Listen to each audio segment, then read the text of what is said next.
was extremely upset. I'm so grateful. Well, you know, thank you. She said that she was smelling something. She says, honey, something is wrong. You'll hear her in the actual video. Weirdly, honey, there's something wrong.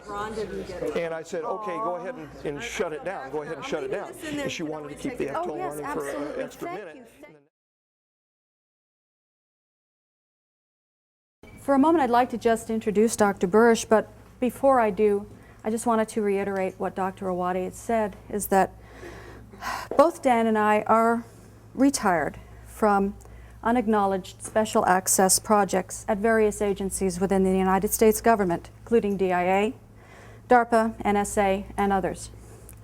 My background is in organization and musicology. Dan is a microbiologist, as many of you know. He's worked on biodefense programs from 1986 onward.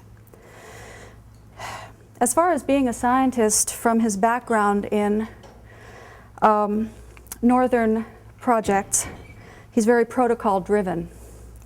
Dan tends to think outside the box quite a bit and back it up with precise analysis.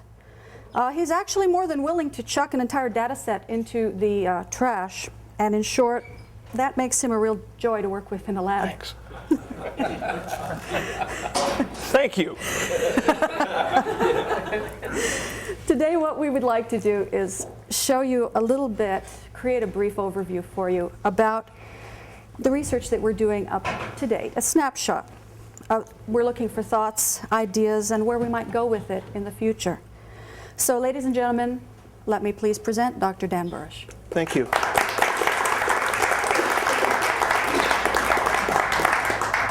We saw the phenomenon, and then after we recognized the phenomenon, we tried to make it go away. Not our words, the words of Dr. Jerry Hubbard from JPL in 1971, dealing with a peculiar silicate-associated phenomenon on the surface of Vicor when they were having some difficulties with anomalous organic formation on the surface of a pure silicate. As Stephen Jay Gould said, theories must have histories as well as essences.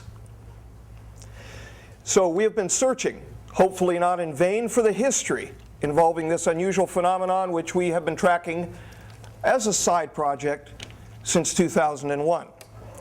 Now that we're retired, we can put the largesse of our time to trying to pin down exactly what this phenomenon may be, what this phenomenon may mean to us. So without further ado, ready? What you're watching is, if I can see, okay, I can see it right here. See it. On the vertical and on the horizontal is a quartz crystal with no potential applied. It was bathed in salt water, saline, up to 45 parts per thousand. And now you see in live time the phenomenon which we call a portal. We've nicknamed it, we had to call it something, existing a couple microns above the surface of the quartz crystal. And now we're going to turn on and you're going to watch a portal produced along the second axis. You have to actually see it produced to get a feeling of it.